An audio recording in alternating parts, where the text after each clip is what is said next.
بسم الله الرحمن الرحيم. الحمد لله رب العالمين، والصلاة والسلام على أشرف المرسلين وعلى آله وصحبه أجمعين، أما بعد. اللهم رب اشرح لي صدري ويسر لي أمري واحلل عقدة من لساني يفقه قولي. അല്ലാഹു സുബ്ഹാനഹു വ തആല അല്ലാഹുവിന്റെ ഈ ഭവനത്തിൽ നമ്മൾ ഒരുമിച്ച് കൂട്ടിയതുപോലെ ആഖിറത്തിൽ അല്ലാഹുവിന്റെ ജന്നാത്തുൽ ഫിർദൗസിൽ നമ്മളെല്ലാവരെയും ഒരുമിച്ച് കൂട്ടി അനുഗ്രഹിക്കുമാറാകട്ടെ. അല്ലാഹുവിന്റെ ദീൻ പഠിക്കുക, അത് മനസ്സിലാക്കുക, അത് ജീവിതത്തിൽ പ്രാവർത്തികമാക്കുക എന്നുള്ളത് വലിയ തൗഫീഖാണ്. ആ ഭാഗ്യം, ആ തൗഫീഖ് എല്ലാവർക്കും കിട്ടൂല. അല്ലാഹു ഇഷ്ടപ്പെട്ട വിജയിച്ചവരുടെ കൂട്ടത്തിൽ അല്ലാഹു രേഖപ്പെടുത്തിയ അടിമകൾക്ക് മാത്രമേ അതിന് തൗഫീഖ് കിട്ടും, അതിന് ഭാഗ്യം കിട്ടും. അതിന് അല്ലാഹുവിനെ സ്തുതിക്കുക. അൽഹംദുലില്ലാഹ്. അല്ലാഹുവിനെ ദീൻ പഠിക്കാൻ, അല്ലാഹു ഏറ്റവും ഇഷ്ടപ്പെട്ട അല്ലാഹുവിന്റെ പള്ളിയിൽ വന്നിരിക്കാൻ കഴിയുന്നതിന് അല്ലാഹുവിനെ സ്തുതിക്കുക. നമ്മൾ ഇന്ന് ചർച്ച ചെയ്യാൻ ഉദ്ദേശിക്കുന്ന വിഷയം വസിയ്യത്താണ്. വസിയ്യത്ത് ചർച്ചക്കെടുക്കുമ്പോൾ അതിന്റെ മുന്നോടിയായിട്ട് ആദ്യം നാം മനസ്സിലാക്കേണ്ട ചില മുഖദ്ദിമാത്തുകൾ, ചില ആമുഖങ്ങൾ.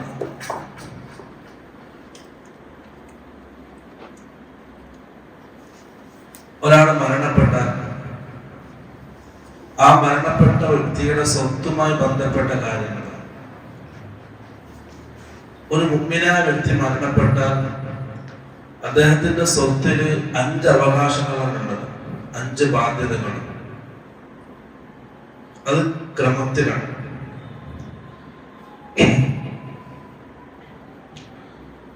ഒന്നാമത്തത് മയ്യത്ത് പരിപാലനത്തിന്റെ ചിലവ്. ഒരാൾ മരണപ്പെട്ടാല് മയ്യത്ത് പരിപാലനം, തജ്ഹീസുൽ മയ്യത്ത്. ഒരാൾ മരിച്ചാല് ആ നാട്ടിലുള്ള മുഅ്മിനീങ്ങളായ സഹോദരങ്ങൾക്ക് ബാധ്യതയാണ് എന്ത് ചെയ്യണം? അദ്ദേഹത്തെ കുളിപ്പിക്കുക, കഫൻ ചെയ്യുക, ഖബറടക്കുക, നിസ്കരിക്കുക.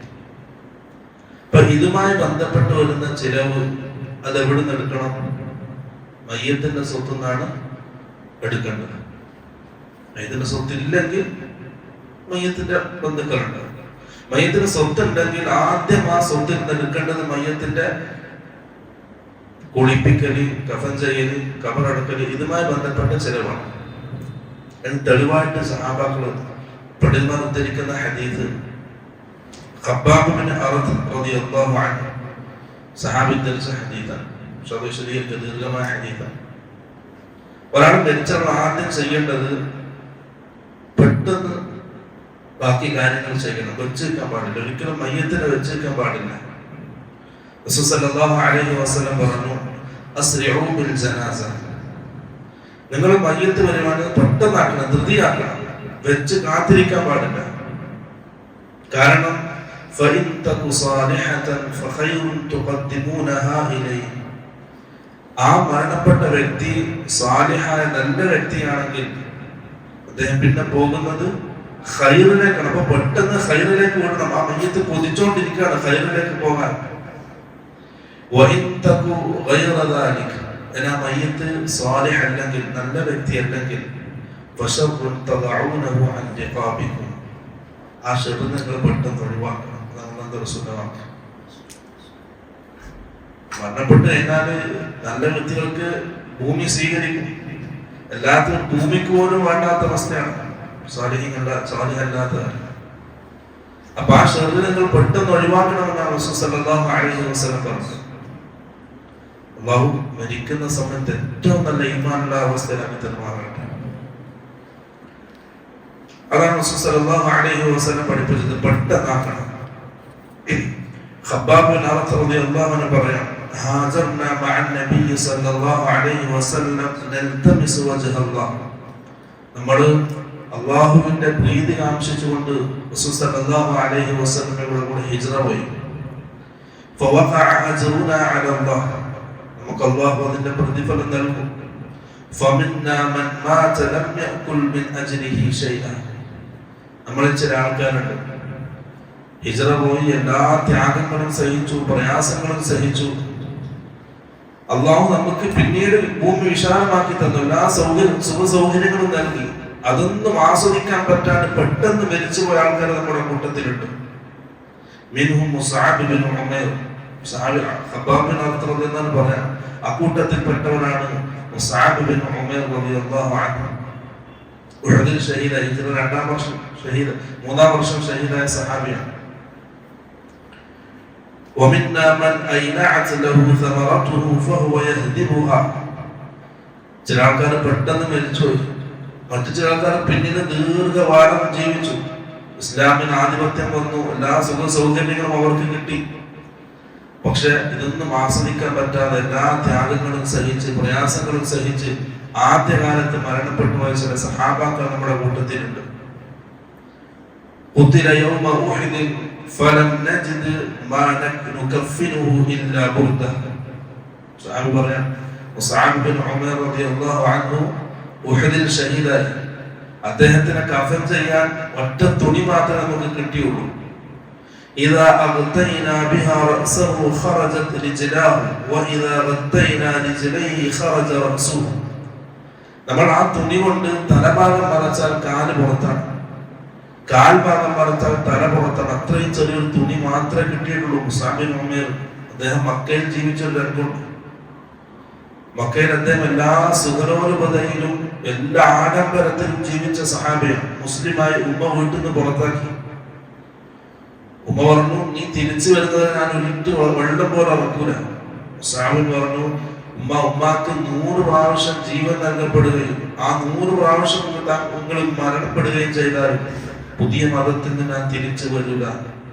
ഉമ്മ തോൽവി സമ്മതിച്ചു, ഉമ്മ വീട്ടിൽ നിന്ന് പുറത്താക്കി. റസൂൽ സല്ലല്ലാഹു അലൈഹി വസല്ലം മുസ്അബിനെ മദീനയിലേക്ക് പറഞ്ഞയച്ചു. പിന്നീട് അള്ളാഹുവിന്റെ റസൂൽ മദീനയിലേക്ക് ഹിജ്റ വന്നു.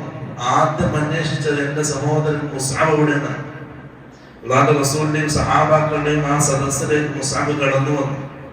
റസൂൽ സല്ലല്ലാഹു അലൈഹി വസല്ലം കണ്ടു ആ രൂപം, മുസ്അബിന്റെ രൂപം.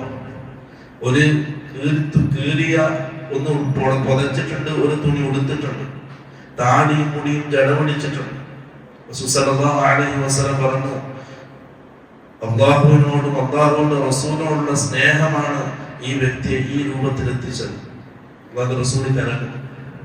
ഉഹദിൽ ഷഹീദായി, ശരീരം ദുർഗതമാക്കപ്പെട്ടിരുന്നു. റസൂൽ സല്ലല്ലാഹു അലൈഹി വസല്ലം ഉഹദിന്റെ രണാങ്കണത്തിൽ നടക്കാൻ മുസ്അബിന്റെ മയ്യത്ത് കണ്ടു. അള്ളാഹുവിന്റെ റസൂൽ അവിടെ നിന്നു, അവിടുന്ന് കരഞ്ഞു. മുസ്അബിന് കരയാൻ മദീനയിൽ ആരുമില്ല, കുടുംബക്കാരാരുമില്ല, എല്ലാവരും മക്കൾക്കാരാണ്. മുസ്അബിന് വേണ്ടി കരയാൻ ആരുമില്ല, പകരം ആര് കരഞ്ഞു? റസൂൽ സല്ലല്ലാഹു അലൈഹി വസല്ലം കരഞ്ഞു. അവിടെ നിന്നാണ് റസൂൽ ആയത്ത് ഓതി, മിനൽ മുഅ്മിനീന റിജാലുൻ സദഖു മാ ആഹദുല്ലാഹി അലൈഹി. അള്ളാഹുവിന്റെ അടിമകളിൽ ചില ആൾക്കാരുണ്ട്, മുഅ്മിനീങ്ങളിൽ ചില ആൾക്കാരുണ്ട്, അവർ അള്ളാഹുവിന് കൊടുത്ത കരാർ പൂർത്തീകരിച്ചവരാണ്. ഈ ആയത്താണ് റസൂൽ സല്ലല്ലാഹു അലൈഹി വസല്ലം ഓതിയത്. അങ്ങനെ മുസ്അബിനെ എടുത്തു. കഫൻ ചെയ്യാൻ തുണിയില്ല, ഒറ്റ തുണി മാത്രമേ ഉള്ളൂ.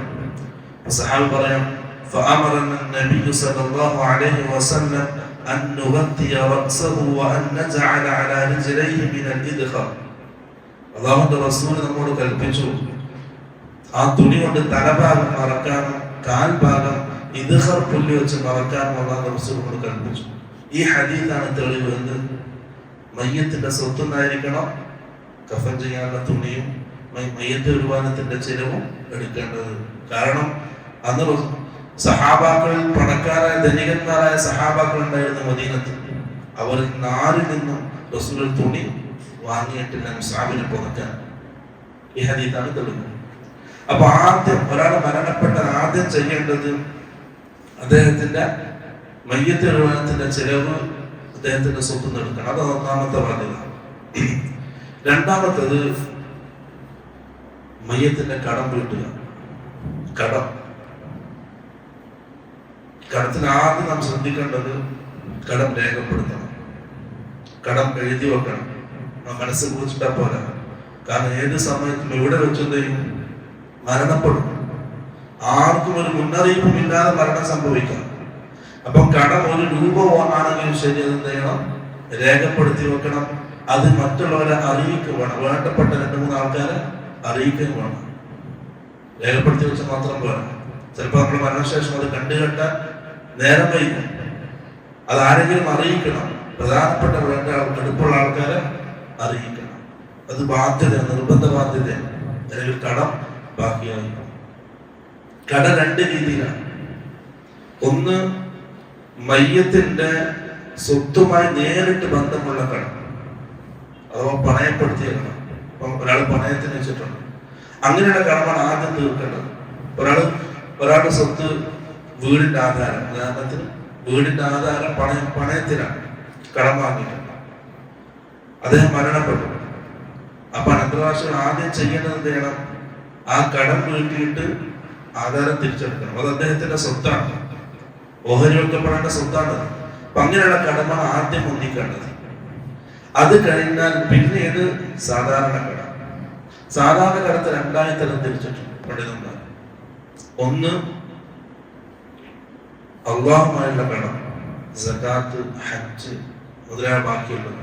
ഒരാൾ സക്കാത്ത് കൊടുക്കുന്നത് കടമാണ്, അള്ളാഹുവിന്റെ കടമാണ്. അതുപോലെ തന്നെ ഹജ്ജ് നിർബന്ധമായിട്ടുണ്ട്, പക്ഷെ ഹജ്ജ് വൈകിപ്പിച്ചു, ചെയ്തില്ല. അതിന്റെ കഴിവും ശക്തിയെല്ലാം ഉണ്ടായിരുന്നു ആ കാലഘട്ടത്തിൽ, പക്ഷെ അത് ചെയ്തില്ല. ഇപ്പൊ സക്കാത്ത്, ഹജ്ജ് അള്ളാഹുള്ള കടം, അത് ബാക്കിയാണ്. അതുപോലെ തന്നെ സാധാരണ മനുഷ്യന്മാരുടെ ഇടപാടിൽ കടം. ഇതിന് മുന്തിക്കേണ്ടത് ആരുടെ കടമാണ്?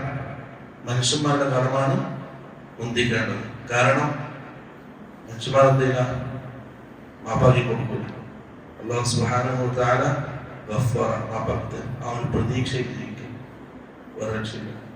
അള്ളാഹു മാപ്പാക്കി തന്ന അൽഹംദുലില്ലാഹ്, ഇല്ലെങ്കിൽ അള്ളാഹു പൂർണ്ണ അധികാരം അടിമകളെ ശിക്ഷിക്കാം. ആരും ചോദിക്കില്ല. അള്ളാഹു മാപ്പാക്കി തരട്ടെ, മരണപ്പെട്ടവർക്ക് എല്ലാവർക്കും മാപ്പാക്കി കൊടുക്കട്ടെ. അപ്പൊ അതിനാണ് മുന്തിക്കേണ്ടത് ആദ്യം. എന്നിട്ട് ആ കടം കൊടുത്ത് ബാക്കി ഉണ്ടെങ്കിൽ എന്ത് ചെയ്യാം? ഹജ്ജ് അല്ലെങ്കിൽ സക്കാത്ത്, ബാക്കിയുണ്ടെങ്കിൽ സക്കാത്ത്, ഇതൊക്കെ രേഖപ്പെടുത്തണം. കാരണം ഏത് സമയത്ത് നമ്മൾ എന്ത് ചെയ്യും? മരണപ്പെട്ടു. അതുപോലെ തന്നെ ഇപ്പം മറ്റുള്ള ആൾക്കാരുടെ പൈസ നമ്മുടെ കയ്യിൽ വരുന്നുണ്ടെങ്കിൽ അതൊക്കെ രേഖപ്പെടുത്തണം, കൂടിക്കറങ്ങാൻ പാടില്ല. ഇപ്പൊ സ്വാഭാവികമായിട്ടും ആരെങ്കിലും എന്ത് ചെയ്യും? പള്ളിക്കൂടിയിട്ട് തരാൻ ഏൽപ്പിച്ചിട്ടുണ്ടാവും, അത് നമ്മുടെ പോക്കറ്റിലുണ്ടാവും, നമ്മുടെ പൈസയും പോക്കറ്റിലുണ്ടാവും. പെട്ടെന്ന് മരണപ്പെട്ട് മറ്റൊരാൾക്ക് അറിയില്ല ഇത് ആരുടെ പൈസയാണ്, ഒക്കെ രേഖപ്പെടുത്തണം. ആ സമയത്ത് രേഖപ്പെടുത്തണം, പിറ്റത്തേക്ക് മാറ്റി വെക്കാൻ പാടില്ല. ആ രീതിയിൽ എന്താണ് മരണം സംഭവിക്കും. ഇപ്പം സൂറത്തുൽ ബഖറ ഏറ്റവും വലിയ ആയത്ത് ഏതാണ്? ഖുർആൻ ഏറ്റവും വലിയ ആയത്ത് കടത്തിന്റെ നിയമം പറയുന്ന ആയത്തുകളാണ്. ഖുർആൻ ഏറ്റവും വലിയ ആയത്ത്. അങ്ങനെ നിയമങ്ങൾ പറയുന്നുണ്ട് അല്ലാഹു സുബ്ഹാനഹു വ തആല. അപ്പൊ കടം വളരെ സൂക്ഷിക്കണമെന്നാണ്. സല്ലല്ലാഹു അലൈഹി വസല്ലം കടബാധ്യതയിൽ നിന്ന് എപ്പോഴും അല്ലാഹുവിനോട് കാവൽ തേടുമായിരുന്നു. അല്ലാഹുമ്മ ഇന്നി അഊദു ബിക മിനൽ മഅ്സമി വൽ മഗ്റം. അല്ലാഹുവേ, പാപങ്ങൾ ചെയ്യുന്ന സാഹചര്യങ്ങളിൽ നിന്നും ഞാൻ നിന്നോട് കാവലിനെ തേടുന്നു. വൽ മഗ്റം, കടബാധ്യതയിൽ നിന്നും ഞാൻ നിന്നോട് കാവലിനെ തേടുന്നു. കാരണം സല്ലല്ലാഹു അലൈഹി വസല്ലം പറഞ്ഞു, നഫ്സുൽ മുഅ്മിനി മുഅല്ലഖത്തുൻ ബിദൈനിഹി ഹത്താ യുഖ്ദാ അൻഹു. ഒരു മുഅ്മിന്റെ നഫ്സ് അവന്റെ കടവുമായിട്ട് ബന്ധപ്പെട്ടതാണ്. ഹത്താ യുഖ്ദാ അൻഹു, ആ കടം വീട്ടുന്നത് വരെ. പണ്ഡിതന്മാർ അതിനെ വിശദീകരിച്ചു, മഹ്ബൂസുൻ അൻ ദുഖൂലിൽ ജന്ന, സ്വർഗ്ഗപ്രവേശനത്തിൽ നിന്നും ആ നഫ്സ് തടയപ്പെടും അവന്റെ കടം വീട്ടുന്നത് വരെ. ആലോചിച്ച് എത്ര ഗൗരവമാണ്. അതൊരു രൂപയാണെങ്കിലും ശരി. ഒരു സഹാബിയുടെ മയ്യത്ത് കൊണ്ടുവന്നു, റസൂൽ സല്ലല്ലാഹു അലൈഹി വസല്ലം നിന്നു നിസ്കരിക്കാൻ. പിറകിൽ സഹാബാക്കൾ സഫായിട്ട് നോക്കാൻ. റസൂൽ പെട്ടെന്ന് ചോദിച്ചു, ഈ മയ്യത്തിന് വല്ല കടവും ബാക്കിയുണ്ടോ എന്ന് ചോദിച്ചു. അപ്പോൾ സഹാബി പറഞ്ഞു, റസൂൽ 2 ദീനാർ ബാക്കിയുണ്ട്, 2 ദീനാർ. റസൂൽ മാറി, സല്ലു അലാ സാഹിബിക്കും. റസൂൽ നിങ്ങൾ നിസ്കരിച്ചോ? ഞാൻ നിസ്കരിക്കുന്നില്ല. റസൂൽ മാറി. ഇപ്പൊ കൂട്ടത്തിലുണ്ടായിരുന്ന അബൂ ഖതാദ റളിയല്ലാഹു അൻഹു സഹാബ അല്ലാഹുവിന്റെ റസൂലെ, ഞാനത് ഏറ്റെടുത്തു, ആ 2 ദിനാർ ഞാൻ കൊടുക്കാം, ഞാൻ ഏറ്റെടുത്തു. റസൂൽ സല്ലല്ലാഹു അലൈഹി വസല്ലം പറഞ്ഞു, മയ്യത്ത് അതിൽ നിന്നും ഒഴിവായി, അത് നിന്റെ ബാധ്യതയാണ്. റസൂൽ നിസ്കരിച്ചു. അബൂ ഖതാദ റളിയല്ലാഹു അൻഹു പറഞ്ഞു, പിന്നീട് എപ്പോഴും എന്നെ കാണുമ്പോൾ അല്ലാഹുവിന്റെ റസൂൽ എന്നോട് ചോദിക്കും, ആ 2 ദിനാർ എന്താക്കി കൊടുത്തു എന്ന് ചോദിച്ചുകൊണ്ടേയിരിക്കും. അങ്ങനെ ഞാൻ കൊടുത്തു. പിന്നെ റസൂൽ അല്ലാഹുവിന്റെ റസൂലെ 2 ദിനാർ കൊടുത്തു. റസൂൽ പറഞ്ഞു, ആ മയ്യത്തിന് ഇപ്പോഴാണ് നരകത്തിന്റെ ചൂടിൽ നിന്നും ആ മയ്യത്തിന് സംരക്ഷണം കിട്ടിയത്. 2 ദിനാറാണ്. അപ്പൊ കടം വലിയ ഗൗരവത്തിൽ സൂക്ഷിക്കേണ്ടതാണ്. അത് വാങ്ങി തുടങ്ങിയാൽ അതിന് ശീലമായാൽ പെടും. വളരെ അത്യാവശ്യ ഘട്ടത്തിൽ ഇനി മുന്നോട്ട് പോകാൻ കഴിയില്ല എന്നൊരവസ്ഥയിൽ മാത്രം എന്ത് ചെയ്യാം, കടത്തിലേക്ക് തിരികെ. ഇല്ലെങ്കിൽ ഒപ്പിച്ച് ജീവിക്കാൻ ഇരിക്കുന്നവർ വളരെ സൂക്ഷിക്കണം കടത്തിൽ നിന്ന്. സല്ലല്ലാഹു അലൈഹി വസല്ലം അടുക്കലേക്ക് ഒരു സഹാബി വന്നു. അല്ലാഹുവിന്റെ റസൂലേ, അറഅയ്ത ഇൻ ഖുതിൽതു ഫീ സബീലില്ലാഹ്, ഞാൻ അല്ലാഹുവിന്റെ മാർഗ്ഗത്തിൽ കൊല്ലപ്പെട്ട ഷഹീദായ എൻ്റെ എല്ലാ പാപങ്ങളും മാപ്പാക്കപ്പെടുന്നു. റസൂലുള്ളാഹി എല്ലാ പാപവും മാപ്പാക്കപ്പെടും. ആ സഹാബി സന്തോഷത്തോടെ തിരിച്ചു പോകണം. പെട്ടെന്ന് റസൂൽ തിരിച്ചു വിളിച്ചു. നീ എന്താണ് ചോദിച്ചത് ഒന്നും കൂടി ആവർത്തിക്കാൻ പറഞ്ഞു. സഹാബി ഒന്നും കൂടി ആവർത്തിച്ചു. റസൂൽ പറഞ്ഞു, എല്ലാ പാപങ്ങളും മാപ്പാക്കപ്പെടും, ഇല്ലത്തെ കടമൊഴിച്ചു. ഷഹീദിന് പോലും കടം മാപ്പാക്കപ്പെടില്ല. അത് മറ്റൊരാളുടെ ഹക്കാണ്. സഹാബി ജാബിർ ബിൻ അബ്ദുല്ലാ റളിയല്ലാഹു അൻഹു പ്രഗൽഭനായ സഹാബിയാണ്. അദ്ദേഹത്തിന്റെ ഉപ്പ അബ്ദുള്ള ഉഹദിൽ ഷഹീദായ സഹാബിയാണ്. അബ്ദുള്ള അദ്ദേഹം ഷഹീദായി. ഉഹദില് ഒരു കബറിൽ രണ്ടാളാണ്. 70 സഹാബാക്കൾ ഷഹീദായി. ഒരു കബറിൽ 2 സഹാബാക്കളാണ്. ജാബിർ ബിൻ അബ്ദുള്ളക്ക് അത്ര ഇഷ്ടപ്പെട്ടില്ല. അദ്ദേഹം റസൂലിനോട് അനുവാദം ചോദിച്ചു, പല കബറും ഞാൻ പിന്നീട് അവിടെ എടുത്ത് മാറ്റട്ടെ ചോദിച്ചു. റസൂൽ അനുവാദം കൊടുത്തു. 6 മാസം കഴിഞ്ഞിട്ട് സഹാബി തോണ്ടി, കബറ് തോണ്ടി. ആ മയ്യത്ത് അങ്ങ് തന്നെ ഒന്നും സംഭവിച്ചിട്ടില്ല. അബ്ദുള്ള ചെവിയുടെ ഭാഗത്ത് ചെറുങ്ങനെ മണ്ണ് നിന്നിട്ടുണ്ട്. ബാക്കി ഒന്നും സംഭവിച്ചില്ല. മയ്യത്ത് എടുത്ത് മാറ്റി വെച്ചു. അദ്ദേഹം ഷഹീദായ അന്ന് രാത്രി റസൂൽ സല്ലല്ലാഹു അലൈഹി വസല്ലം ജാബിർ ബിൻ അബ്ദുല്ലാഹ് ചോദിച്ചു, നിന്റെ വാപ്പാനെ സംബന്ധിച്ച് ഞാൻ ഒരു സന്തോഷ വാർത്ത അറിയിക്കട്ടെ? സഹാബി അതേ അറിയിക്കണം. റസൂൽ സല്ലല്ലാഹു അലൈഹി വസല്ലം പറഞ്ഞു, നിന്റെ വാപ്പാനോട് ഇന്നലെ അല്ലാഹു സംസാരിച്ചു, മറയില്ലാതെ സംസാരിച്ചു. അല്ലാഹു മറയില്ലാതെ സംസാരിച്ച ഒരേ ഒരു വ്യക്തിയാണ് അബ്ദുള്ള, ജാബിർ ബിൻ അബ്ദുല്ലാഹ് റളിയല്ലാഹു അൻഹു. അദ്ദേഹത്തിന്റെ വാപ്പ അബ്ദുള്ള. അല്ലാഹു ചോദിച്ചു, എന്താണ് നിനക്ക് വേണ്ടത്? നീ എന്താണ് ആഗ്രഹിക്കുന്നത്? റസൂൽ പറയാം, ആ സഹാബി പറഞ്ഞ മറുപടി, അല്ലാഹുവേ, എനിക്കൊന്നുകൂടി ജീവിക്കണം, എന്നിട്ട് നിന്റെ മാർഗത്തിൽ യുദ്ധം ചെയ്യണം, എന്നിട്ട് ഒന്നും കൂടി എനിക്ക് ഷഹീദാകണം. ഷഹീദിന് അത്ര വലിയ സ്ഥാനമാണ് അവനത്തിൽ. എനിക്ക് ഒന്നും കൂടി ജീവിച്ച് നിന്റെ മാർഗത്തിൽ യുദ്ധം ചെയ്ത് ഒന്നും കൂടി ഷഹീദാകണം. അല്ലാഹു എന്നത് നടക്കൂല. ഞാൻ മുൻകൂട്ടി തീരുമാനിച്ചു, എന്ത് മരണത്തിന് ശേഷം ഒരു തിരിച്ചു വരവില്ല. അപ്പൊ ആ സാഹചര്യം എന്റെ കാര്യം എന്റെ സഹോദരങ്ങളൊന്ന് അറിയിക്കണം, ഞാൻ ഇത്രയും നല്ല സ്ഥാനത്താണ്. അതാണ് റസൂൽ സല്ലല്ലാഹു അലൈഹി വസല്ലം അറിയിച്ചത് മകൻ ജാബിർ ബിൻ അബ്ദുല്ലാഹ്. അത്രയും സ്ഥാനമുണ്ട് എനിക്ക് ഷഹീദിന്. അവന്റെ കടം പോലും മാപ്പാക്കപ്പെടില്ല. ആലോചിച്ച് കടത്തിന്റെ ഗൗരവം. വാങ്ങിയ എത്രയും പെട്ടെന്ന് തീർക്കേണ്ട വിഷമം നടത്തുക, ഇതിന് വലിയ അപകടമാണ്. റസൂൽ സല്ലല്ലാഹു അലൈഹി വസല്ലം പറഞ്ഞു, ആരെങ്കിലും കടം വാങ്ങുന്ന സമയത്ത് തിരിച്ചു കൊടുക്കണം, തിരിച്ചു കൊടുക്കും എന്ന് നീയത്തോടുകൂടിയാണ് ആരും കടം വാങ്ങുന്നതെങ്കിൽ അല്ലാഹു സഹായിക്കും കടം തിരിച്ചു കിട്ടാൻ. ഇത് തിരിച്ചു കൊടുക്കൂല എന്ന ലക്ഷ്യത്തോടുകൂടിയാണ് വാങ്ങുന്നതെങ്കിൽ കുറേ ആൾക്കാരുണ്ടാകും. നമ്മുടെ സമൂഹം ഇന്ന് കടം തിരിച്ചു കൊടുക്കുന്നതിൽ വലിയ ഗഫലത്തിലാണ്, അശ്രദ്ധയിലാണ്. ഇങ്ങനെ വാങ്ങും, പിന്നെ ഫോൺ വെച്ചെടുക്കൂല. സർവ്വസാധാരണമാണ് നമ്മുടെ നാട്ടിൽ, സർവ്വസാധാരണ. എത്രയോ ആൾക്കാരുടെ എവിടെയൊക്കെ കടം വാങ്ങി ബാക്കി വെച്ചിട്ടൊന്നും എഴുതി വെച്ചിട്ടില്ല, രേഖയില്ല, പിന്നെ ഫോൺ വിളിച്ചെടുക്കലില്ല.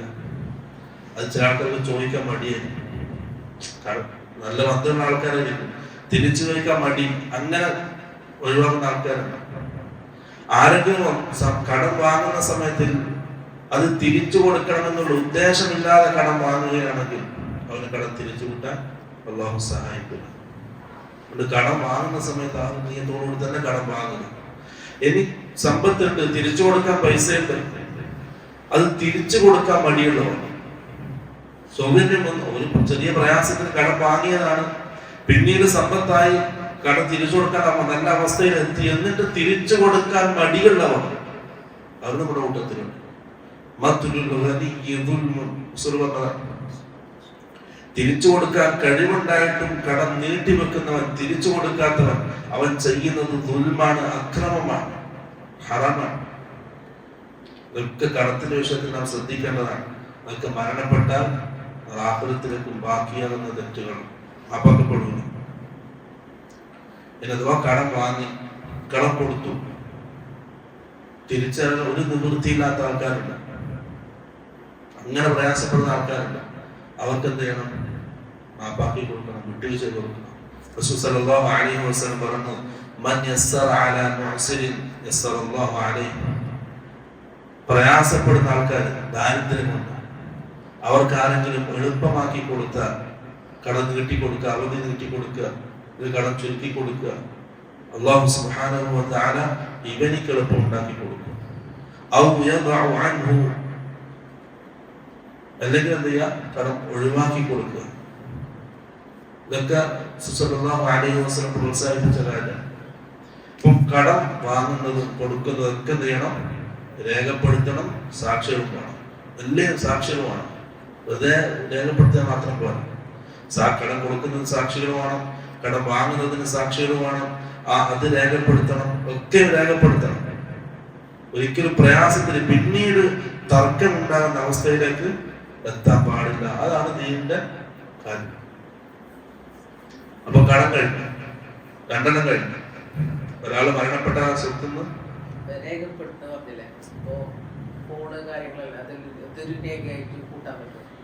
കൂട്ടാൻ പറ്റും, പക്ഷെ അത് മറ്റുള്ളവരെ അറിയിക്കണം. അല്ലെങ്കിൽ എവിടെയെങ്കിലും മരിച്ചാല് ആരും പെട്ടെന്ന് ഫോണിൽ നോക്കൂല, എല്ലാം കഴിഞ്ഞ് ലാസ്റ്റ് നോക്കാം.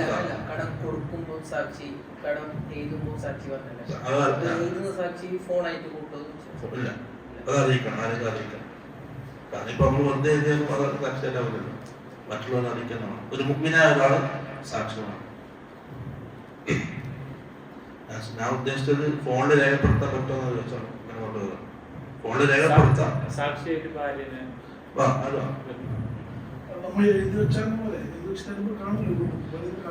എഴുതി വെച്ചാലും അല്ല, സാക്ഷികളില്ല. ഇപ്പം സാക്ഷികളില്ലെങ്കിൽ എഴുതി വെച്ചാലും ആരുമില്ല, മരിച്ച വ്യക്തിക്ക് മാത്രമേ അറിയുള്ളൂ.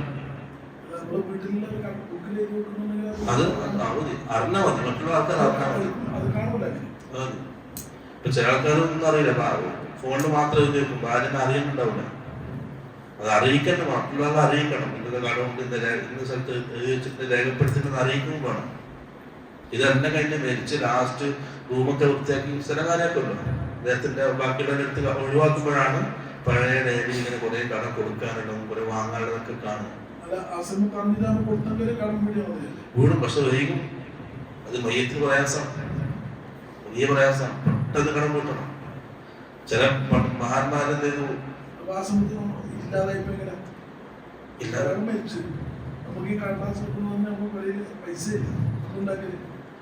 ഒരു സഹാബി മരണപ്പെട്ടു. അപ്പം ഒന്നുമില്ല കൊടുക്കാൻ. എല്ലാ മുഗ്മിനീങ്ങളെ വിളിച്ചു, സഹാബങ്ങളൊക്കെ വിളിച്ചു. വ്യക്തി കടക്കാരനാണ്, നിങ്ങളെ കഴിയുന്ന രീതിയിൽ സഹായിക്കണം. എല്ലാ സഹാബാക്കളും കുറേ സഹായിച്ചു. ലാസ്റ്റ് എന്നിട്ട് ആ കടം പൂർത്തിയായിട്ടില്ല. ഉള്ളത് റസൂൽ കൊടുത്തു. ബാക്കി നീ മാപ്പാക്കി കൊടുക്കുന്നു. സഹാബിനാണ് ആ മാപ്പാക്കി കൊടുത്തത്. മിനിങ്ങൾ പരസ്പരം സഹോദരന്മാരാണ്, സഹോദരത്തിൽ കഴിയുന്നവരാണ്. പരസ്പരം വിട്ടുവീഴ്ച ചെയ്യാൻ. പിന്നെ അത് ആ മഹലിലെ മിനിയുടെ വാദത്തിനാണ്, ഫർദ് കിഫായാണ്.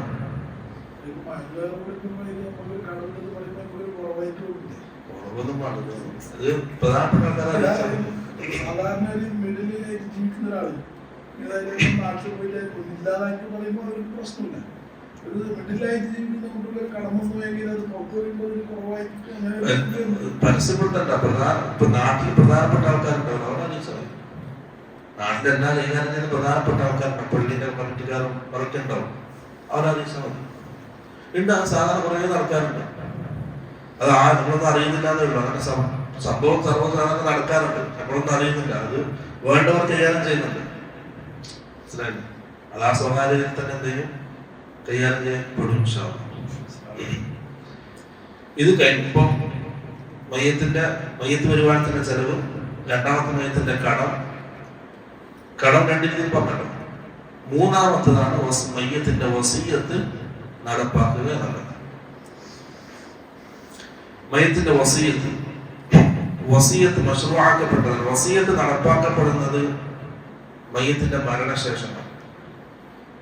മയ്യത്ത് ജീവിച്ചിരിക്കുന്ന കാലത്ത് കൊടുക്കുമ്പോഴത്തേയും സദഖയാവും, ഹദിയ, സദഖ, ഹിബത്ത്, അങ്ങനെ പല പേരുകളിലാണ്. എന്റെ മരണശേഷം എന്റെ സ്വത്ത് ഉപയോഗിക്കാൻ അവകാശം കൊടുക്കുന്നതിന് എന്ത് പറയാം? വസിയത്ത് എന്ന് പറയാം. അതെല്ലാത്തിലും ഉണ്ട്, സ്വത്തിന് മാത്രമല്ല. ഇപ്പൊ മഹാന്മാരെ പണ്ഡിതന്മാരൊക്കെ എന്ത് ചെയ്യും? മരണപ്പെടുന്ന സമയത്ത് ഇന്ന വ്യക്തി എന്റെ മയ്യത്ത് നിസ്കരിക്കണം, എന്റെ മയ്യത്ത് ഇമാമിക്കണം എന്ന് വസിയത്ത് ചെയ്യാറുണ്ട്. ഇന്ന നാട്ടിൽ എന്നെ ഖബറടക്കണം എന്ന് വസിയത്ത് ചെയ്യാറുണ്ട്. അതുപോലെ തന്നെ സുന്നത്തനുസരിച്ചായിരിക്കണം എന്റെ മയ്യത്ത് പരിപാലനം നടത്തേണ്ടത്, സുന്നത്തനുസരിച്ചായിരിക്കണം, ഒരു വിധാനത്തും നടത്താൻ പാടില്ല എന്ന് വസിയത്ത് ചെയ്യുന്ന ആൾക്കാരുണ്ട്. ഇമാം അൽബാനി റഹിമഹുല്ലാഹ് അദ്ദേഹത്തിന്റെ വസിയത്ത് സുന്നത്തനുസരിച്ച് തന്നെ എത്രയും പെട്ടെന്ന് തന്നെ ഖബറടക്കണം എന്നായിരുന്നു. അദ്ദേഹത്തിന്റെ പ്രധാനപ്പെട്ട ശിഷ്യന്മാർ വരുന്നതിന്റെ മുമ്പ് ഖബറടക്കി കഴിഞ്ഞു. അതാണ് സുന്നത്ത്. അത് അതേപോലെ ചെയ്യണം. അതാണ് സലഫി പണ്ഡിതന്മാരുടെ മഹത്വം. എന്താണ് സുന്നത്ത് അതേപോലെ ചെയ്യും, ആരും പരിഗണിക്കില്ല. അപ്പം പല രീതിയിലും വസിയത്ത് ചെയ്യാം. വസിയത്ത് നാം പ്രധാനമായി ശ്രദ്ധിക്കേണ്ടത്, ഒന്ന് വസിയത്ത് രേഖപ്പെടുത്തണം. അത് വെറും വാക്കാലാകാൻ പാടില്ല. ഇതിന്റെ ഇടയിൽ മകനായത്തിൽ ചെറിയ പ്രശ്നമുണ്ട്. ഒരു കുടുംബത്തിൽ വാപ്പ മരണപ്പെട്ടപ്പോ ഒരു മകൻ പറഞ്ഞു, വാപ്പ ജീവിച്ചിരിക്കുന്ന സമയത്ത് ഇന്ന സ്ഥലം എനിക്ക് നൽകിയിട്ടുണ്ട് ഹദിയായിട്ട്. മറ്റുള്ള മക്കൾക്ക് വേറെ കൊടുത്തിട്ടുണ്ട്, ഇന്ന സ്ഥലം എനിക്ക് ഹദിയായിട്ട് നൽകിയിട്ടുണ്ട്. വാക്കാൽ കൊടുത്തതാണ്, രേഖയില്ല. മംഗലാത്ത സ്ഥലത്തിന് നല്ല വിലയാണ്. മക്കളെന്ത് ചെയ്തു? അടിയ. രേഖയില്ല, സാക്ഷികളില്ല. മറ്റുള്ള മക്കൾക്ക് കൊടുത്തതിനൊക്കെ സാക്ഷികളുടെ രേഖയുണ്ട്.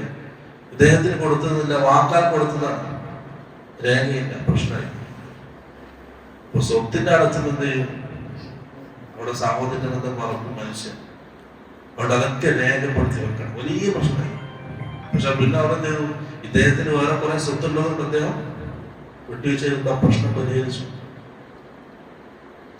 അപ്പോൾ രേഖപ്പെടുത്തി വാക്കാലായാലും എന്ത് ചെയ്യും? ആരും അറിയില്ല. പിന്നീട് പ്രശ്നങ്ങൾ ഉണ്ടാകാൻ സാധ്യതയില്ല.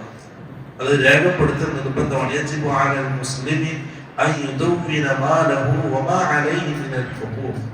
ഇവർക്ക് കിട്ടാനുള്ളതും ഇവർക്ക് കൊടുക്കാനുള്ളതും വസിയത്ത് എല്ലാം രേഖപ്പെടുത്തൽ ഒരു മുഅ്മിന്റെ നിർബന്ധമാണ്. ഇനി വസിയത്ത് ചെയ്യുന്നത് നന്മയിലായിരിക്കണം എന്നുള്ളൊരു ശബ്ദമാണ്. ഖൈറായിരിക്കണം വസിയത്ത് ചെയ്യേണ്ടത്. എന്റെ പൈസ ഇന്ന് ക്ലബിന് കൊടുക്കാൻ വസിയത്ത് ചെയ്താൽ അത് ഹറാമാണ്, നടപ്പാക്കപ്പെടില്ല. അല്ലെങ്കിൽ എന്തെങ്കിലും ഒരു ഹറാമായ നേരത്തെ എന്റെ സമ്പത്ത് വസിയത്ത് ചെയ്താൽ നടപ്പാക്കപ്പെടില്ല, ഹറാമാണ്. നന്മയിൽ മാത്രമേ വസിയത്ത് ചെയ്യാൻ പാടുള്ളൂ. അങ്ങനെയുള്ള വസിയത്ത് മാത്രമേ നടപ്പാക്കപ്പെടാൻ പാടുള്ളൂ. ഇനി വസിയത്ത് നടപ്പാക്കൽ വാലിദ്യങ്ങളൊക്കെ നിർബന്ധമാണ്. ഒരാളൊരു ഖൈറായ വസിയത്ത് ചെയ്താൽ അത് നടപ്പാക്കൽ നിർബന്ധമാണ്. അത് നടപ്പാക്കിയിട്ടില്ലെങ്കിൽ കുറ്റക്കാരൻ. ഒന്നാണ് വസിയത്ത് ചെയ്ത് അത് നടപ്പാക്കണം. അത് നിർബന്ധ ബാധ്യതയാണ് വാലിദ്യങ്ങളുടെ മേൽ. ഹദീസ് കൊടുക്കണം. അബൂ ഹുറൈറ റളിയല്ലാഹു അൻഹു ഉദ്ധരിച്ച ഹദീസ്, ഇന്ന മിമ്മാ യൽഹഖുൽ മുഅ്മിന മിൻ അമലിഹി വഹസനാതിഹി ബഅദ മൗതിഹി. ഒരാൾ മരിച്ചാൽ മരണശേഷം അദ്ദേഹത്തിന്റെ അമല് രേഖപ്പെടുത്തുന്ന അമലുകൾ, ഒന്ന് ഇൽമൻ അല്ലമഹു വനശറഹു, അവൻ പഠിച്ചതും ജനങ്ങളെ പഠിപ്പിച്ചതും മായ ഇൽമാണ്, അത് മരണശേഷം ഉപകാരപ്പെടും. രണ്ട് വലദൻ സാലിഹൻ തറകഹു, ഇവൻ ഉപേക്ഷിച്ചു പോയ സാലിഹ്യങ്ങളായ മക്കളാണ്. മൂന്ന് വമുസ്ഹഫൻ വറസഹു, ഇവൻ അനന്തരമായി നൽകുന്ന ഖുർആൻ മുസ്ഹഫാണ്. ഔ മസ്ജിദൻ ബനാഹു, ഇല്ലെങ്കിൽ ഇവൻ നിർമ്മിച്ച പള്ളിയാണ്. പള്ളി ഖിയാമത്ത് നാൾ ഒരു വലിയ ഖൈറായ ഹസനത്ത് നമ്മുടെ ഖബറിൽ ബാക്കിയാവും. ഔ ബൈതൻ ലിബ്നി സബീലിൻ ബനാഹു, അല്ലെങ്കിൽ വഴിയാത്രക്കാർക്ക് മുഅ്മിനീങ്ങൾക്കുള്ള ഒരു വീട് ആരെങ്കിലും വെച്ചു കൊടുത്താൽ അത് ബാക്കിയാവും. ഔ നഹ്റൻ അജറാഹു, അല്ലെങ്കിൽ മുഅ്മിനീങ്ങൾക്ക് വേണ്ടി വെള്ളത്തിന്റെ സൗകര്യം ഉണ്ടാക്കി കൊടുത്താൽ അതും ബാക്കിയാവും. ഔ സദഖതൻ അഖ്റജഹാ മിൻ മാലിഹി, ഇല്ലെങ്കിൽ അവന്റെ സ്വത്തിൽ നിന്നും അവൻ സദഖയായി നൽകിയത് ഫീ സിഹ്ഹതിഹി വഹയാതിഹി യൽഹഖു മിൻ ബഅദി മൗതിഹി, ഇതൊക്കെ എന്താണ് ആഖിറത്തിൽ അവന് കിട്ടുന്നതാണ്. അപ്പൊ അവസാനം പറഞ്ഞതാണ് എന്ത് ചെയ്യുക, വസിയത്ത് പെടുക. ഒരാൾ മരണപ്പെടുന്ന സമയത്ത് അവന്റെ സമ്പത്ത് എന്തെങ്കിലും ഒരു ഖൈറായ കാര്യത്തിൽ വസിയത്ത് ചെയ്തിട്ട് പോവുകയാണെങ്കിൽ അത് ഖിയാമത്ത് നാൾ വരെ അവനതിന്റെ പ്രതിഫലം കിട്ടിക്കൊണ്ടേയിരിക്കും. അപ്പൊ വസിയത്ത് എന്നുള്ളത് മശറൂആക്കപ്പെട്ട കാര്യമാണ്, മുസ്തഹബായ കാര്യമാണ്. ഇനി വസിയത്തിന് ചില ഷർത്തുകളുണ്ട്, ചില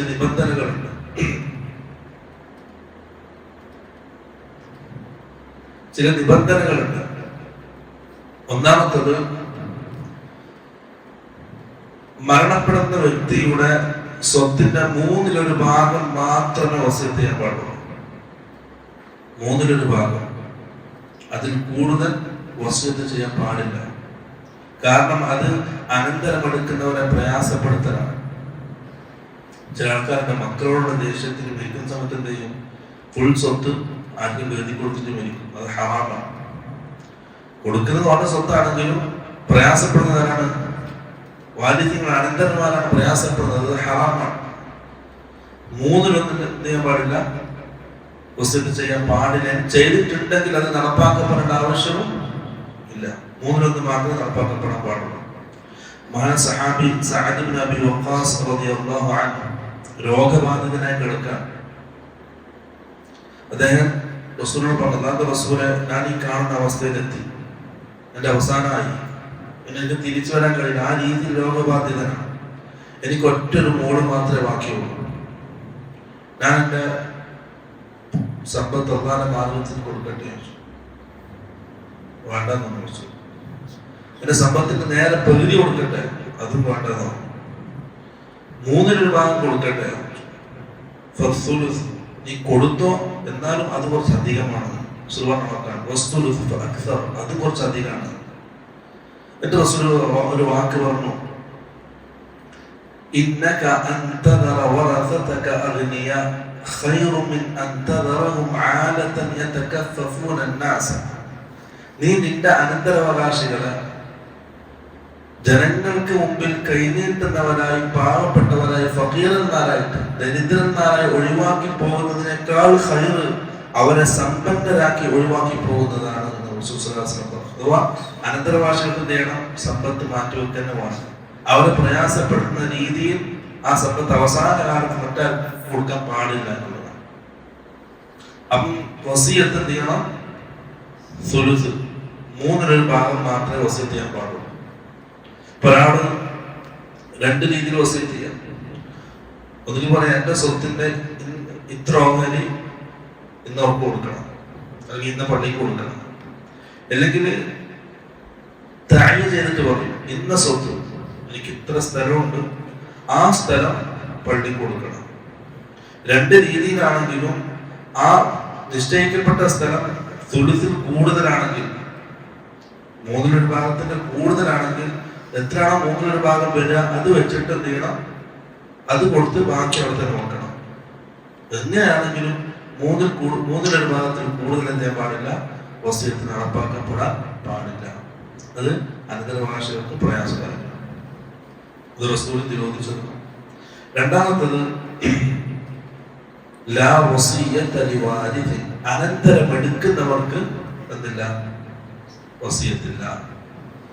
ഒരാൾ മരണപ്പെടാൻ കിടക്കുമ്പോൾ ചെറിയ മോളുണ്ടാകുമ്പോൾ, അല്ലെങ്കിൽ അവസാന സമയത്ത് സഹായിച്ച മക്കൾ കൂടെ ഉണ്ടാവും, അവർക്ക് വേണ്ടി വസിയത്ത് ചെയ്യും, പക്ഷെ അധികം വസിയത്ത് ചെയ്യുക. വാലിദികൾക്ക് എന്തില്ല, വസിയത്തില്ല. ലാ വസിയ്യത ലിവാരിഥി. ആരൊക്കെ വാലിദികളായിട്ട് വരിക? മൊത്തം 25 ആൾക്കാരാണ്. ഉപ്പ, ഉപ്പാലുപ്പ, മോളോട്ട് ഇങ്ങനെ വരും, ഉമ്മ, ഉമ്മാലുമ്മ, പിന്നെ മയ്യത്തിന്റെ മകൻ, മകന്റെ മകൻ, മയ്യത്തിന്റെ മകള്, പിന്നെ സഹോദരന്മാര്, സഹോദരന്മാരുടെ ആമക്കള്, സഹോദരിമാര്, സഹോദരിയുടെ ആമക്കള്, ഭാര്യ, ഭർത്താവ്, പിന്നെ ഉപ്പാല സഹോദരൻ, ഉപ്പാല സഹോദരന്റെ ആമക്കള്. അതാണ് മയ്യത്തിന്റെ ഏകദേശം കണക്ക് പറഞ്ഞ കേട്ടോ. ഇവർക്കാണ് അനന്തരന്മാരായിട്ട് വരിക. ഇവർക്ക് എന്തില്ല, വസിയത്ത് ചെയ്യാൻ പാടില്ല. ചില മക്കൾക്ക് ഏതെങ്കിലും മോന് മാത്രം വസിയത്ത് നൽകാനുണ്ട്, അത് നടക്കൂല. ഭാര്യയ്ക്ക് വേണ്ടി വസിയത്ത് നൽകാനുണ്ട്, ഉമ്മാക്ക് വേണ്ടി വസിയത്ത് നൽകാനുണ്ട്, അതെല്ലാം നടപ്പാക്കപ്പെടുകയില്ല. ഇനി ഒരാളിനെ വസിയത്ത് ചെയ്തു, അവന്റെ ബാക്കിയുള്ള സ്വത്തിന് അർഹരായ അനന്തരാവകാശികൾ എല്ലാവരും എന്ത് ചെയ്തു, ഒരേപോലെ ആ വസിയത്തിൽ തൃപ്തിപ്പെട്ടാൽ ആ വസിയത്ത് നടപ്പാക്കാം. ഇല്ല വാക്കാം. ഒരാള് വാരിത്തിന് എന്ന് പറഞ്ഞാൽ അനന്തരം എടുക്കുന്നവർ, അനന്തരം എടുക്കുന്നവർക്ക് ആരെങ്കിലും വസിയത്ത് ചെയ്താൽ മറ്റുള്ള എല്ലാ വാരിധ്യങ്ങളും ഒരേപോലെ ആ വസിയത്തിൽ തൃപ്തിപ്പെടുകയാണെങ്കിൽ, അവർ അനുവദിക്കുകയാണെങ്കിൽ ആ വസിയത്ത് നടപ്പാക്കപ്പെടാം. മനസ്സിലാകുന്നുണ്ടോ? ഈ രണ്ട് ഷർത്ത് വസിയത്തിൽ ശ്രദ്ധിക്കേണ്ട കാര്യമാണ്. ഇനി വസിയത്ത് ഹറാമാകുന്ന സന്ദർഭം, അനന്തരം എടുക്കുന്ന ആൾക്കാരെ പ്രയാസപ്പെടുത്തുന്ന രീതിയിലാണ് വസിയത്തതെങ്കിൽ ആ വസിയത്ത് ഹറാമാണ്, നടപ്പാക്കപ്പെടാൻ പാടില്ല. ഇതാണ് വസിയത്തിൽ നാം ശ്രദ്ധിക്കേണ്ടത്. ഏതാണ് വസിയത്ത്? റസൂൽ സല്ലല്ലാഹു അലൈഹി വസല്ലം പറഞ്ഞു, വസിയത്ത് രേഖപ്പെടുത്തണം. ഒരാൾക്ക് വസിയത്ത് ചെയ്യാൻ മാത്രം സ്വത്തുണ്ട്, വസിയത്ത് ചെയ്യേണ്ട വസ്തു അവന്റെ കയ്യിലുണ്ട്. അങ്ങനെയാണെങ്കിൽ 2 ദിവസത്തിൽ കൂടുതൽ വസിയത്ത് എഴുതപ്പെടാത്ത ദിവസം കടന്നു പോകാൻ പാടില്ല. വസിയത്ത് നേടാം എഴുതി വെക്കണം. ഇപ്പൊ ഏത് സമയത്താ മരണപ്പെടാൻ പറഞ്ഞിട്ടുണ്ടല്ലോ. എല്ലാവരും രോഗിയായി കിടന്ന് അങ്ങനെ അവസാന ഘട്ടത്തിലേക്ക് എത്തൂല. ഇപ്പൊ 2 ദിവസത്തിൽ കൂടുതൽ തുടർച്ചയായിട്ട് അവന്റെ ജീവിതത്തിൽ കടന്നു പോകാൻ പാടില്ല വസിയത്ത് രേഖപ്പെടുത്താതെ. നോക്കണം. അപ്പൊ വസിയത്ത് രേഖപ്പെടുത്തണം. അതിനൊരു രീതിയുണ്ട്. എങ്ങനെയാണ് രേഖപ്പെടുത്തുന്നത്? ഹംദും സലാത്തും കൊണ്ട് തുടങ്ങണം. ഹംദു സലാത്ത് പറയാം, പിന്നെ ഇന്ന വ്യക്തി, ഇന്നാളുടെ മകൻ ഇന്ന വ്യക്തി എന്ന് ഞാൻ വസിയത്ത് ചെയ്യുന്നു. ഓരോന്നോരോ നമ്പറിട്ട് ഓരോന്നോരോന്ന് എഴുതാം. അവസാനം 2 സാക്ഷികളും 2 സാക്ഷികളും ആ 2 സാക്ഷികളുടെ ഒപ്പ്, പിന്നെ ഇദ്ദേഹത്തിന്റെ ഒപ്പ്. ഇതാണ് വസിയത്തിന്റെ രീതി. ഇതാണ് വസിയത്തിന്റെ രീതി. ആ വസിയത്ത് ഉണ്ടെങ്കിൽ, വസിയത്ത് ചെയ്യുന്നുണ്ടെങ്കിൽ എന്ത് ചെയ്യണം? വസിയത്ത് രേഖപ്പെടുത്തി വെക്കുന്നതാണ്. 2 ദിവസത്തിൽ തുടർച്ചയായിട്ട് ചെയ്യാൻ പാടില്ല, കടന്നു പോകാൻ പാടില്ല. വസിയത്ത് എഴുതാത്ത അവസ്ഥയിൽ വസിയത്ത് ചെയ്യാനുണ്ടെങ്കിൽ ഇത്രയും കാര്യങ്ങളാണ് വസിയത്തിന് നാം ശ്രദ്ധിക്കേണ്ടത്.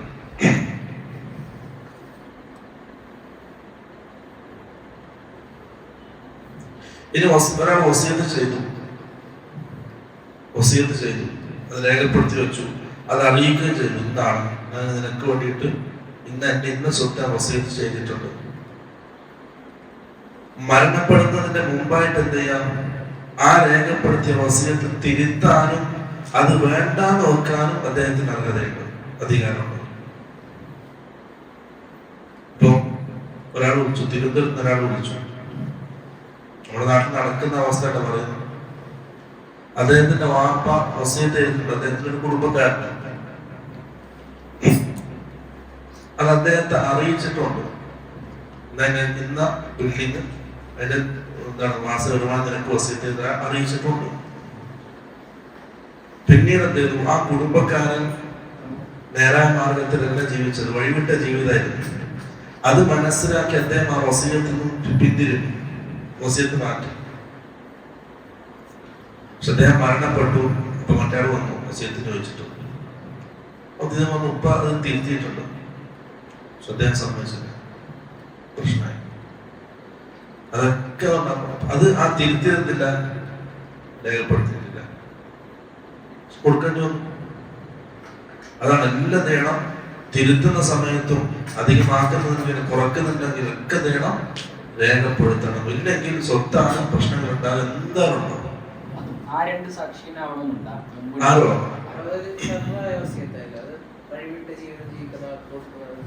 പക്ഷെ തിരുത്തിയിട്ടുണ്ട്, അതിന് സാക്ഷിയില്ല, അതിന്റെ രേഖയില്ല.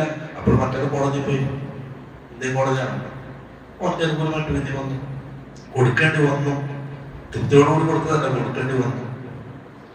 അപ്പൊ അതാണ് പറഞ്ഞത്, എന്ത് ചെയ്യണം? രേഖപ്പെടുത്തണം. ഇതാണ് വസിയത്ത്. വസിയത്ത് നടപ്പാക്കപ്പെടുന്നത് മരണശേഷം. എന്ത് വസീ സമ്പത്ത് മാത്രമല്ല എന്തും വസീയത്ത് ചെയ്യാം. ഇന്ന കഫത്തുള്ളിനെ കഫൻ ചെയ്യണം, ഇന്ന നാട്ടിലെ കവറിറക്കണം, ഇന്നാൾ എന്നെ കുളിപ്പിക്കണം, ഇന്നാൾ എന്നെ മൈത്തിസ്കരിക്കണം, എൻ്റെ ഇന്ന സ്വത്ത് ഇന്നാ കൊടുക്കണം, അതിനെന്തും വസീയത്ത് ചെയ്യാം. അങ്ങനെ ഒരു മുസ്ലിമായ വ്യക്തി വസീയത്ത് ചെയ്താൽ അവന്റെ കുടുംബക്കാർക്ക് അത് നടപ്പാക്കാൻ വാജിബാണ്, നിർബന്ധമാണ്. ഒരാളുടെ മയ്യത്ത്, ഒരാൾ മരണപ്പെട്ട സ്വത്തിന്റെ ആദ്യത്തെ അവകാശം മയ്യത്ത് വരുമാനം. രണ്ടാമത്തത് കടം. കടം രണ്ട് രീതിയിലാണ്.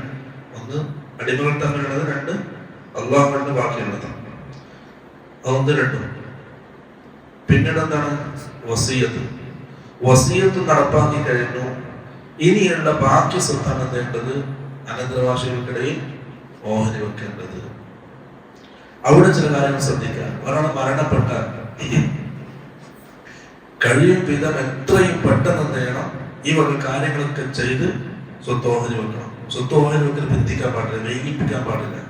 നമ്മുടെ നാട്ടിൽ ഇന്ന് സാധാരണ നടക്കുന്ന ഒരു കാര്യമാണെന്ന്, വാപ്പ മരണപ്പെടും, മക്കൾ സ്വത്ത് ഓഹരി വെക്കൂല, പിന്തിച്ച് പിന്നീട് ഇങ്ങനെ പോയി ലാസ്റ്റ് ആ മക്കളിൽ ആരെങ്കിലും മരണപ്പെട്ടു, അവരുടെ മക്കൾ മരണപ്പെട്ടു, അതിനുശേഷമാണ് ഉപ്പാപ്പാന്റെ വല്യപ്പാന്റെ സ്വത്ത് ഓഹരി വെക്കാൻ പറ്റുക.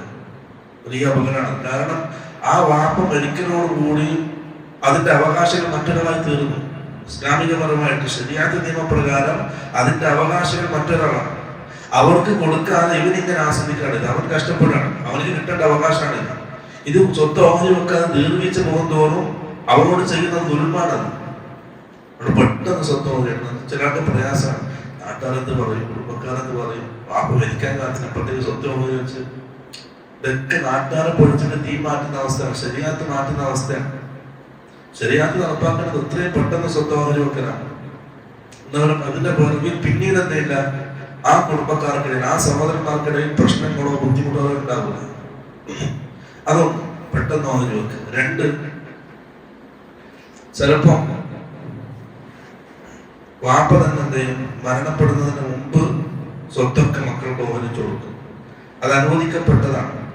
പക്ഷെ അവിടെ വരുന്ന മസ്നല, അങ്ങനെ കൊടുക്കുന്ന സമയത്ത് തുല്യമായിട്ട് കൊടുക്കണോ, ആമക്കൾക്കും പെൺമക്കൾക്കൊക്കെ ഒരേപോലെ തുല്യമായിട്ട് കൊടുക്കണോ, അതല്ല ഖുർആൻ പറഞ്ഞ രീതിയിലാണോ കൊടുക്കേണ്ടത്?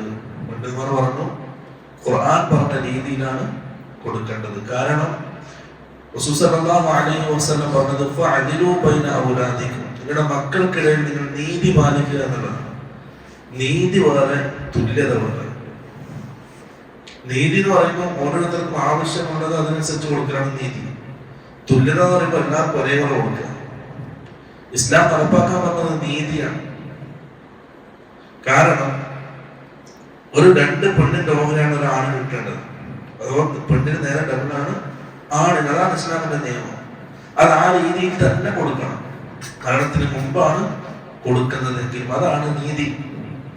കാരണം ഇസ്ലാം പഠിപ്പിച്ച രീതിയിലാണെങ്കിൽ, ഇസ്ലാം പഠിപ്പിച്ച രീതിയിൽ ജീവിക്കുകയാണെങ്കിൽ ഉമ്മാനും ഉപ്പാനും വാർദ്ധക്യത്തിൽ നോക്കേണ്ട ബാധ്യത ആണിനാണ്, ആൺമക്കൾക്കാണ്. കല്യാണത്തിന്റെ ചിലവ് ആൺമക്കൾക്കാണ്. എല്ലാവിധ ഉത്തരവാദിത്വവും കുടുംബത്തിന് വഹിക്കേണ്ടത് ആൺമക്കളാണ്. പെണ്ണിന് യാതൊരു ചിലവും ഇസ്ലാം കൊടുക്കുന്നില്ല. അവിടെ ചെറുപ്പത്തില് മകളാകുമ്പോൾ പിതാവും, പിതാവല്ലെങ്കിൽ സഹോദരൻ, സഹോദരന്റെ ബാധ്യതയാണ്, നിർബന്ധ ബാധ്യതയാണ്. കല്യാണം കഴിച്ച ഭർത്താവ് മരണപ്പെട്ട മക്കള്, ഒരാളുടെ കീഴിൽ സുഖമായിട്ട് ജീവിക്കേണ്ടവരാണ് ദീനുൽ ഇസ്ലാമിൽ പെണ്ണ്. അവർക്ക് യാതൊരു ഉത്തരവാദിത്വം അല്ലാഹു കൊടുത്തിട്ടില്ല.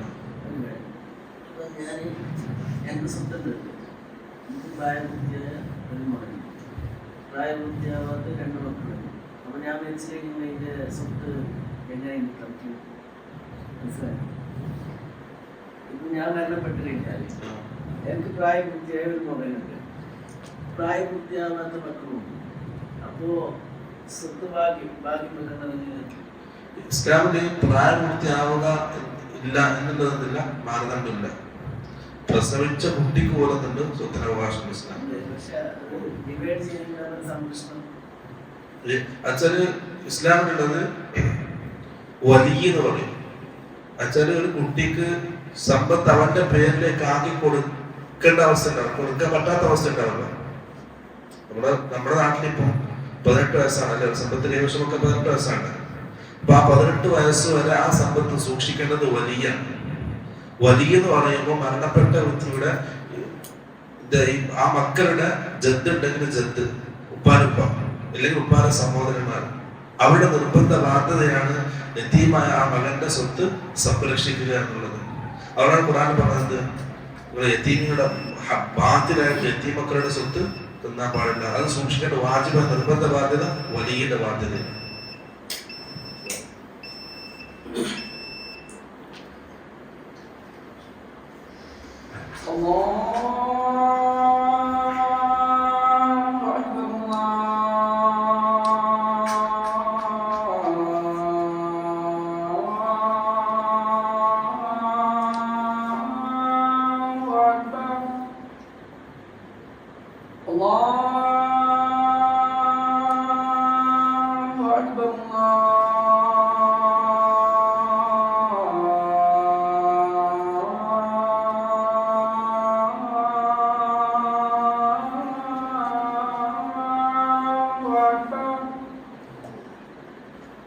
أشهد أن لا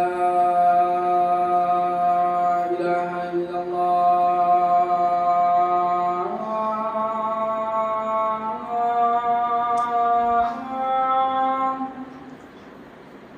أشهد أن لا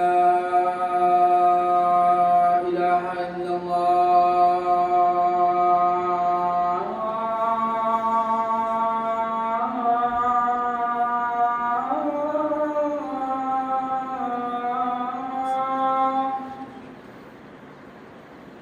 أشهد أن محمد رسول الله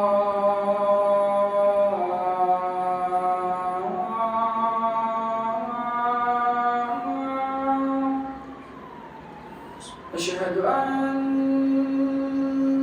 محمد رسول الله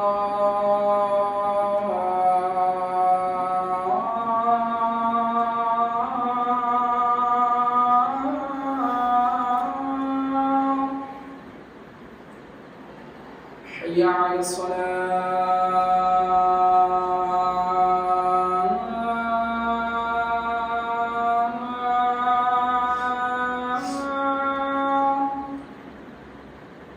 حي على الصلاة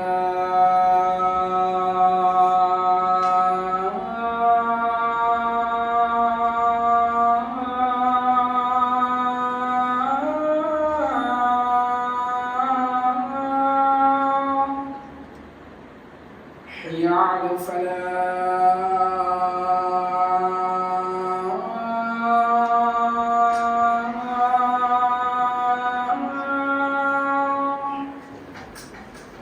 حي على الفلاح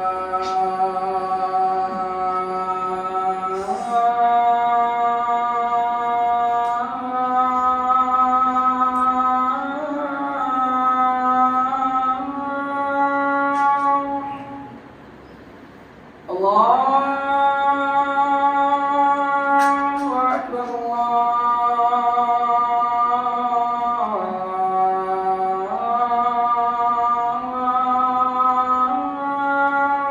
أكبر لا إله إلا الله